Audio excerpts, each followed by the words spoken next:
Welcome back to Bobby Rose DIY Home. I'm back in the garden, and these are what I found. They were all over my tomato plant.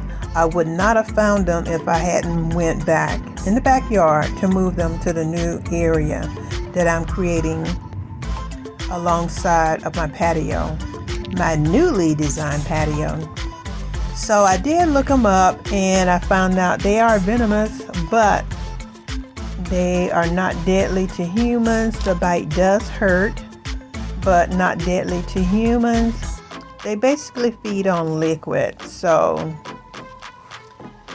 they may also eat other insects. I found that out. So I went back into the yard today and they were all back, draining my tomato. So that means I need to buy some more insect netting bags. So here is a map of where they're all located. Pretty much everywhere you'll see them.